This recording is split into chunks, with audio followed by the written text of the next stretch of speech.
Hello बच्चों, आज की इस वीडियो में बेटा हम क्वेश्चन नंबर 13 देखेंगे। ओके, और ये बड़ा ही इंटरेस्टिंग क्वेश्चन है, तो बरोबर ध्यान दीजिए। यस, तो क्या है क्वेश्चन बेटा? इस क्वेश्चन के बारे में हम ऑलरेडी बात कर चुके हैं क्वेश्चन नंबर 11 में। यस, तो क्वेश्चन पहले देख लेते हैं। क्वेश्चन 13, एक्सप्लेन करो व्हाई, क्यों the soldiers are ordered, soldiers को ऑर्डर दी जाती है टू ब्रेक स्टेप्स, कि वो उनकी जो स्टेप्स है लेफ्ट राइट यानी मार्चिंग की, वो ब्रेक कर दे, यानी वो लेफ्ट राइट ना करे, साधारण व्यक्तियों के तरह ब्रिज से चले, लेफ्ट राइट करके नहीं। When crossing a suspension bridge, suspension bridge को क्रॉस करते हुए। Excuse me. तो बेटा आपको क्वेश्चन समझ में आया? क्वेश्चन क्या है कि explain why the soldiers are ordered, क्यों सोल्जर्स को ऑर्डर दी जाती है टू ब्रेक स्टेप्स, अपनी स्टेप्स ब्रेक करे, यानी लेफ्ट राइट की स्टेप्स यानी मार्चिंग की स्टेप्स ब्रेक करे when crossing a suspension bridge, जब वो ब्रिज को क्रॉस करते हैं। तो इसकी कहानी बेटा तो मैंने आपको पहले ही बेटा बताई है। क्या बताइए मैंने इसकी कहानी, आप मुझे बताइए ज़रा। देखो, मैंने आपको वो ब्रिज ड्रॉ करके बताया था, फिर से लगे तो ड्रॉ करके बताता हूँ कि बेटा ये जैसे ब्रिज है। ओके, ये ब्रिज है बेटा, और इसके ऊपर बेटा ये सोल्जर्स है, ये सोल्जर्स है जो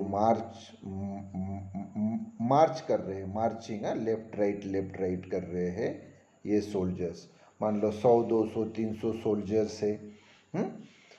ओके, और ये मार्चिंग कर रहे हैं, तो इनकी लेफ्ट राइट यानी मार्चिंग के कारण हाँ वो क्या तैयार होते हैं? वाइब्रेशंस तैयार होते हैं।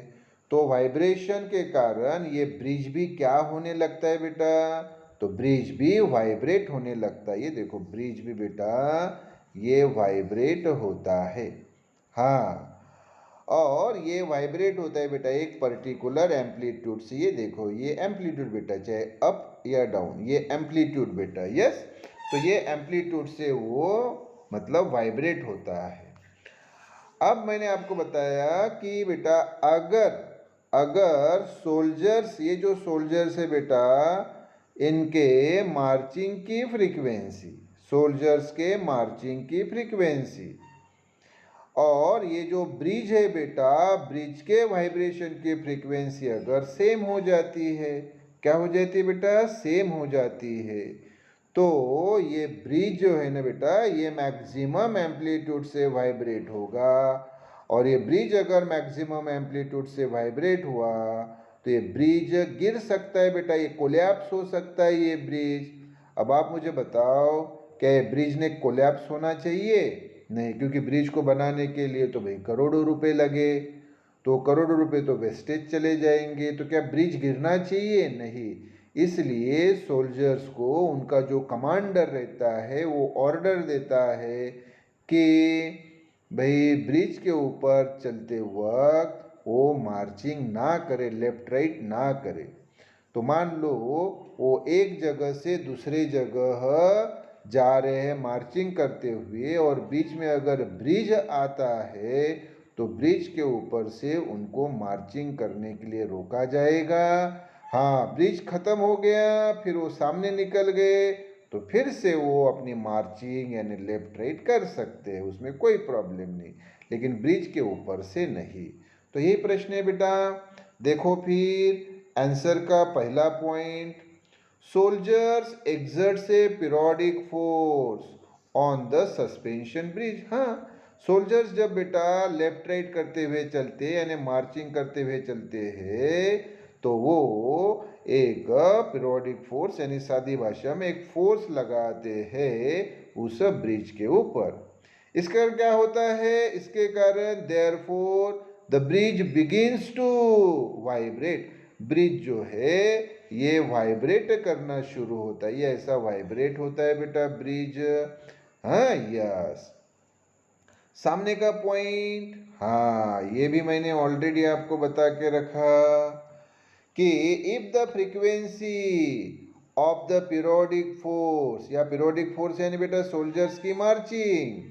तो सोल्जर्स के मार्चिंग की फ्रीक्वेंसी अगर is equal to the natural frequency of vibration of the bridge, अगर ये ब्रिज के नेचुरल फ्रीक्वेंसी इतने हो जाए, ब्रिज के वाइब्रेशन के नेचुरल फ्रीक्वेंसी इतने हो जाए, मतलब क्या हो जाए, दोनों की फ्रीक्वेंसी सेम हो जाएगी ना, किसकी, सोल्जर्स के मार्चिंग की फ्रीक्वेंसी और ब्रिज के वाइब्रेशन की फ्रीक्वेंसी, दोनों क्या हो गई, मैच हो गई।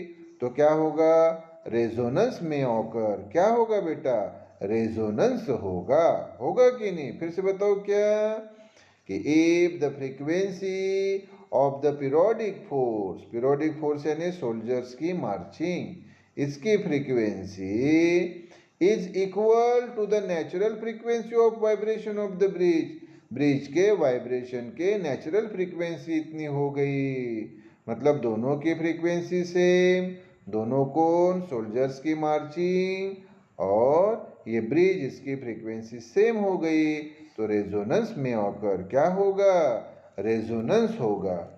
और रेजोनेंस हुआ तो फिर वो ब्रिज मैक्सिमम एम्पलीट्यूड से क्या होगा बेटा, वाइब्रेट। तो देखो फिर third point, due to this resonance, इस रेजोनेंस के कारण द ब्रिज में vibrate with maximum amplitude, bridge ये मैक्सिमम एम्पलीट्यूड से वाइब्रेट होगा, क्या होगा बेटा, ब्रिज मैक्सिमम एम्पलीट्यूड से वाइब्रेट होगा। सो इसलिए there is possibility of collapsing the bridge, इसलिए ब्रिज कोलैप्स होने की पॉसिबिलिटी बढ़ जाएगी। अरे ब्रिज अगर कोलैप्स हो गया तो करोड़ रुपए गए ना, है कि नहीं, और जो वहाँ से ट्रैवल होने वाले लोग हैं उनको भी कितनी बड़ी प्रॉब्लम होगी, क्योंकि नया ब्रिज बनाने के लिए और कितना लंबा समय लगेगा, है ना, तो पैसे का वेस्टेज, समय का वेस्टेज, और जो परेशानी होगी वो अलग से। इसलिए बेटा, इसलिए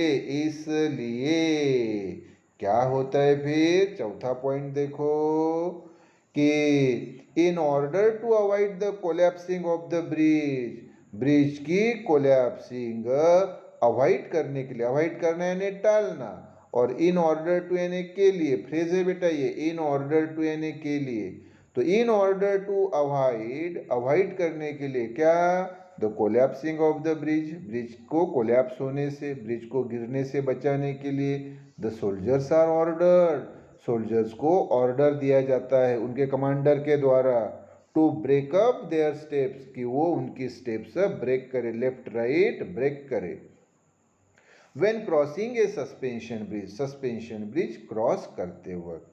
क्लियर बेटा, तो यहाँ पे ये वीडियो कंप्लीट होता है बेटा। ओके, सामने का जो क्वेश्चन है 14 वो हम अगले वीडियो में देखेंगे। ओके बेटा।